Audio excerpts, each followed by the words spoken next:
안녕하세요. 시아버지의 광적인 집착 때문에 남편과 헤어진 30대 여성입니다. 제 나이 25살이 되던 해에 아버지가 돌아가셨고 2년 후 어머니도 돌아가셨습니다.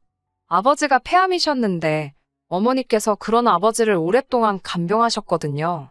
그나마 초반에는 집안 형편이 그렇게 나쁘지는 않아서 간병인도 쓰고 했었는데 치료다 뭐다 돈 들어갈 일이 많아지니까 나중엔 상황이 여의치가 않아서 결국엔 어머니께서 고생을 많이 하셨지요.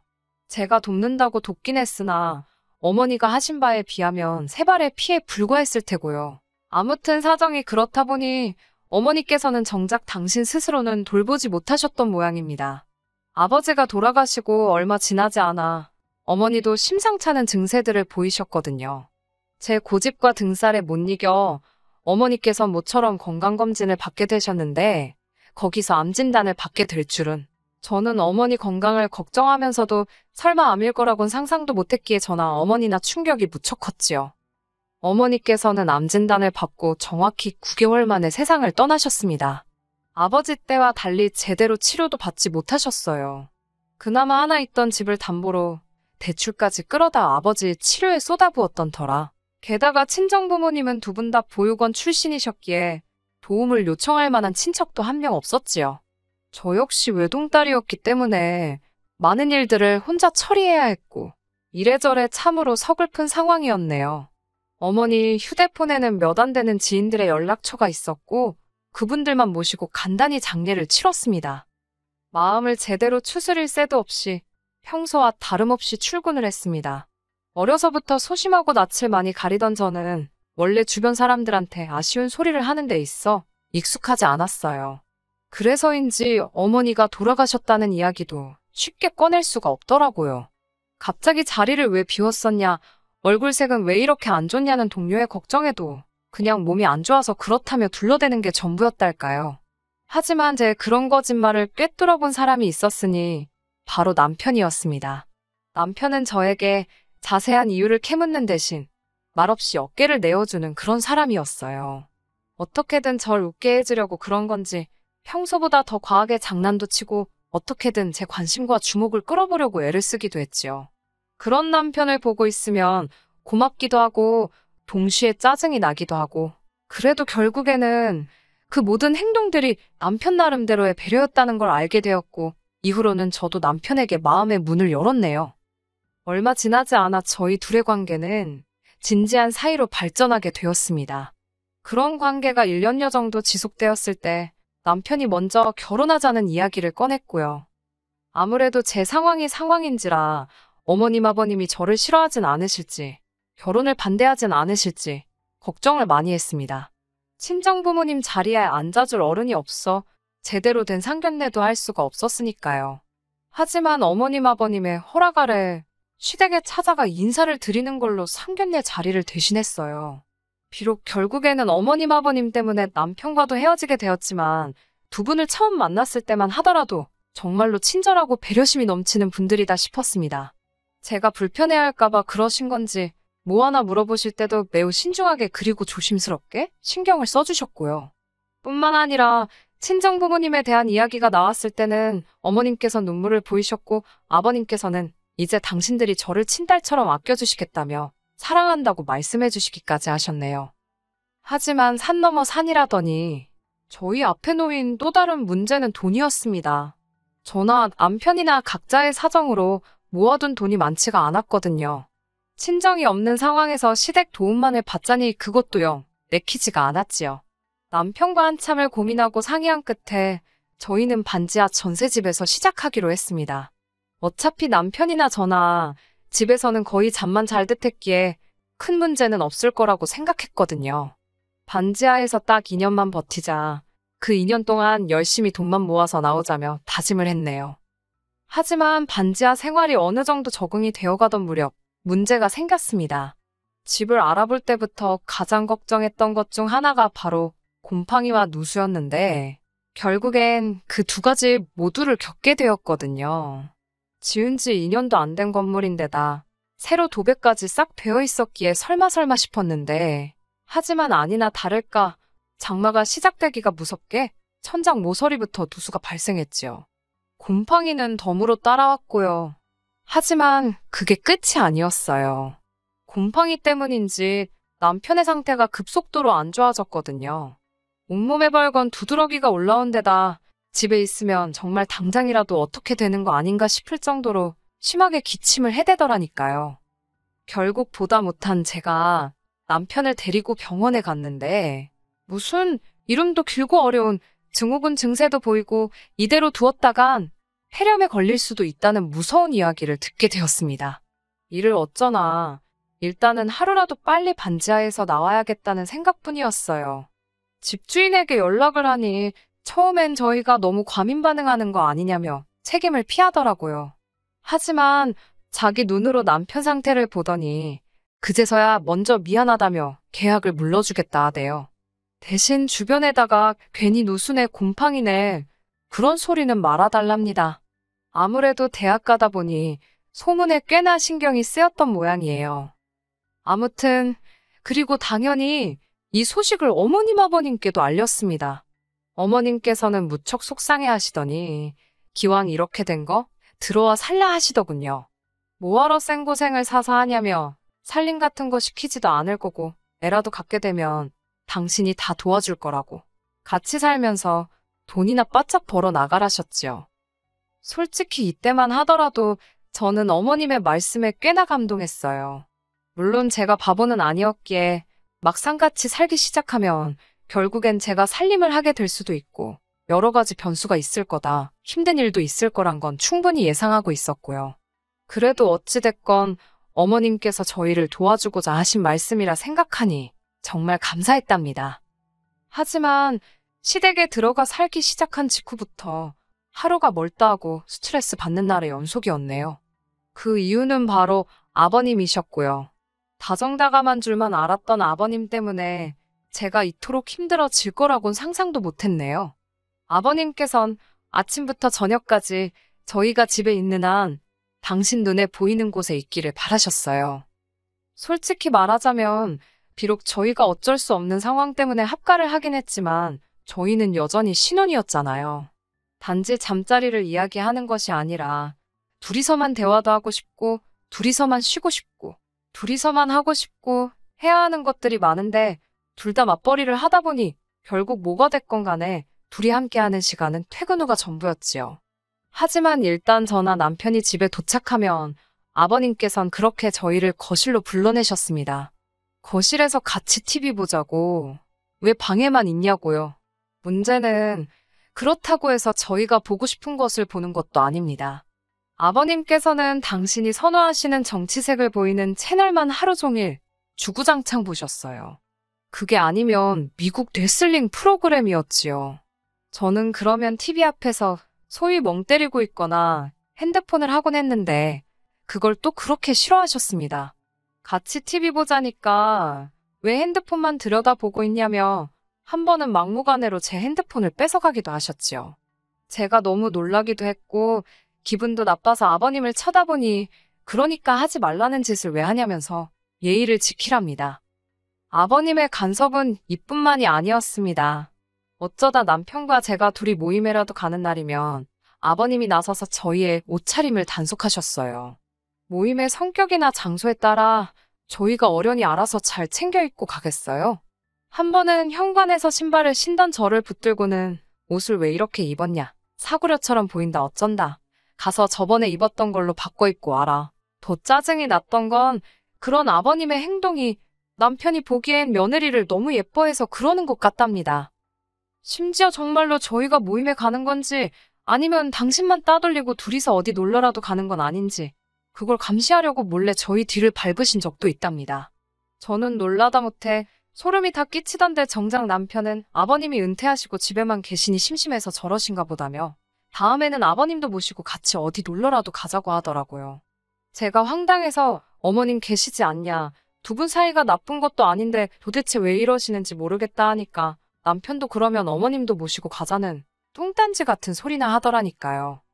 그러다 제가 그 집에서 나와야겠다고 결심을 하게 된 결정적인 사건이 터졌습니다. 같이 살기 시작하고 얼마 지나지 않아서부터 아버님께서는 저를 딸내미라고 부르기 시작하셨습니다. 그러면서 당신에게 아빠라고 부르고 어머님께 엄마라고 부르길 바라는 눈치셨어요. 실제로 제 주변의 시집간 친구들 중에도 자기 시부모님께 아빠 엄마라고 부르는 친구들도 있긴 하지만 이상하게 전 그 말이 입에서 나오지 않더라고요. 돌아가신 부모님께 괜히 죄송스럽기도 했고 뭐라고 말로 정확히 표현할 수는 없었지만 불편했어요. 그래서 안 했습니다. 그런 와중 하루는 아버님께서 친구분들과 저녁 약속이 있다 하셨습니다. 그날따라 남편은 야근으로 늦는다고 했고 어머님은 진작에 주무신다 하셨기에 아버님의 연락을 받고 저 혼자 마중을 나갔지요. 아주 늦은 시간도 아니었는데 아버님께서는 꽤나 취하신 듯 했습니다. 저를 보시더니 우리 딸내미가 아빠 마중 나왔네 그러시는데 제가 성격이 능글맞지가 못해서 떨떠름하게 웃기만 했어요. 그랬더니 아버님께서 너는 나를 무시하냐며 갑자기 주먹으로 제 머리를 쥐어박으셨어요. 제가 너무 놀라서 아버님을 쳐다보니 뭘 잘했다고 쳐다보냐며 한 대 더 쥐어박으시더라고요. 어처구니가 없고 너무 화가 나서 아버님 왜 이러시냐고 저도 모르게 소리를 질렀습니다. 그러자 아버님께서도 저더러 저 눈깔 좀 보라며 그 말을 하시는 아버님 표정이 얼마나 살벌하던지 놀란 제가 쟁걸음으로 먼저 도망치듯 집으로 들어갔습니다. 곧바로 아버님이 뒤따라 들어오는 소리가 들렸는데 제 심장이 터질 것처럼 빠르게 뛰대요. 집에 어머님이 계신다는 걸 알면서도 아버님의 존재 자체가 너무 무섭게 느껴졌어요. 아버님과 간발의 차로 제가 먼저 방문을 잠그니 아버님께서 너 이리 좀 나와보라며 너는 아빠 알기를 우습게 아냐고 고래고래 소리를 지르셨습니다. 덜덜 떨리는 손으로 남편에게 전화를 거는 그때 아버님의 소란에 어머님이 잠에서 깨셨는지 어머님 목소리가 들렸어요. 어머님께서 이게 다 무슨 일이냐며 방문 너머로 저에게 물으셔서 아버님이 무서워 죽겠다 했습니다. 그러자 어머님이 아버님께 한 소리를 하시는 듯 했는데 뒤이어 어머님의 악하는 소리와 함께 쿵소리가 들렸습니다. 그리고는 바로 또 뭔가 던져지고 깨지고 아무래도 두 분이 싸우시는 것 같았지요. 남편에게 빨리 집에 오라고 아무래도 아버님이 어머님을 때리시는 것 같다 하니까 남편이 무슨 일 있었냐고 묻더라고요. 저는 그런 걸 설명할 시간이 어딨냐고 아버님이 무서워서 내가 방에 숨었더니 어머님이 아버님한테 나 대신 한마디 해주시려다 저렇게 된 것 같다고 했어요. 솔직히 당시의 기억이 아주 선명하지는 않아요. 그 정도로 충격이 컸기 때문이겠지요. 남편이 오려면 좋게 1시간은 걸릴 것 같았고 어머님의 상태가 걱정된 저는 결국 경찰을 불렀습니다. 한 20여 분 지났을 무렵 경찰이 왔고 제가 잽싸게 뛰어나가 현관을 열었어요. 언뜻 둘러본 집안은 말이 아니대요. 어이가 없었던 건 아버님은 그새 세상 모르고 소파에 널브러져 주무시고 계시더라니까요. 한편 경찰이 어머님과 저에게 괜찮냐 물었고 저는 어떻게 된 일인지 다 이야기하려고 했습니다. 하지만 어머님께서 저더러 조용히 하라는 듯 눈치를 주시더니 별일 아니라며 경찰을 돌려보내시대요. 경찰이 돌아가기가 무섭게 남편도 도착을 했습니다. 저는 어머님과 남편에게 아버님께서 내 머리를 2대나 때리셨다. 그리고는 갑자기 비속어를 쓰시며 나에게 겁을 줬다고 좀 전에 있었던 일을 자세히 털어놓았어요. 그런데 제 이야기를 다 들으신 어머님께선 전부 다 제 잘못이랍니다. 아버님께서 딸이 없어서 저랑 친해지고 싶어 하시는데 제가 안 받아주니까 속이 상해 그러시는 거라나요. 아니, 엄연히 며느리와 시아버지의 관계인데 왜 어거지로 부녀 사이 흉내를 내려 하시는 거냐. 나는 너무 불편하다 했습니다. 하지만 남편도 저더러 돌아가신 장인어른한테 미안해서 그러는 거냐며 너무 어렵게 생각하지 말고 마음의 문을 좀 열라대요. 다음 날 아침이 되도록 저는 잠을 이룰 수가 없었습니다. 너무나 태어난 어머님의 반응도 충격적이었고 그런 어머님을 조금도 걱정하지 않는 듯한 남편의 태도에도 할 말이 없었어요. 무엇보다도 무조건 제가 잘못했다고 저를 나쁜 사람으로 몰아가는 게 어찌나 야속하던지 그렇게 복잡한 머릿속을 정리하려고 애쓰고 있는 와중에 어머님이 저더러 아버님 해장국을 좀 끓이라셨어요. 그리고 당부하시기를 아버님 일어나시면 무조건 죄송하다 하랍니다. 아침밥상이 다 차려지자 아버님께서 느릿느릿 안방에서 나오셨습니다. 아버님께서는 여전히 노여움이 다 풀어지지 않으셨는지 저를 없는 사람 취급하시더라고요.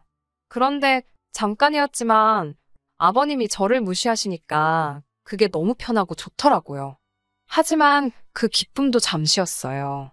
아버님께서는 저더러 당신한테 할 말이 없냐입니다. 이번엔 어머님뿐만 아니라 남편까지 저에게 눈치를 주는데 솔직히 뭐라 할 말이 없었어요. 일단 어제 일에 대해선 확실히 사과를 받고 싶었고 아빠라는 소리는 죽었다 깨어나도 하기 싫었으니까요. 그렇다고 아버님과 어제 일에 대해서 시시비비를 가릴 수도 없었으니 차라리 입을 다물고 있는 게 낫겠다 싶었습니다. 그러자 아버님께서는 진짜 괘씸하다며 이렇게 고집이 센 줄 몰랐다 하시더니 식사하시던 밥수저로 제 머리를 또 때리시는 거예요. 정말 머리가 띵하고 눈물이 다 찔끔 나오더라니까요. 제가 정말 왜 이러시냐니까 내가 뭘 어쨌냐며 말 안 듣는 자식 부모가 한 대 때릴 수도 있지 그러시더니 또 들고 계시던 수저로 2대를 연달아 때리셨습니다. 그렇게 얼떨결에 3대를 맞고 나니까 기분 진짜 더럽더라고요. 아프고 그런 게 문제가 아니라 너무 수치스러웠습니다. 저는 아버님께 적당히 좀 하시라고 소리를 꽥 질렀습니다. 아버님이 무슨 자격으로 저를 때리시냐고 지금부터 제 털끝 하나라도 건드리시면 폭행으로 신고할 거라 했지요. 그러자 남편이란 사람이 한다는 소리가 저더러 적당히 좀 하랍니다. 왜 주는 사랑을 받지를 못하냐면서 다른 집 며느리들은 시부모한테 사랑받고 싶어 안달이라는데 저는 뭐가 그렇게 불만이냐고요. 제가 남편에게 이게 무슨 사랑이냐고 따졌습니다. 당신 뜻대로 안 되면 쥐어받고 수저로 때리고 이게 상식적으로 말이 되냐고요. 그러자 남편이 한다는 소리가 어른이 좀 그럴 수도 있는 거 아니냐는데 돌아가신 부모님 생각이 절실하더군요. 만약 한 분이라도 살아계셨다면 제가 이런 수모를 겪지는 않았을 거란 생각에 제가 벅차오르는 눈물을 삼키느라 아무 말도 안 하고 있으니 어머님 아버님 그리고 남편까지 죄다 제가 할 말이 없어서 그러는 줄 알았나 봅니다.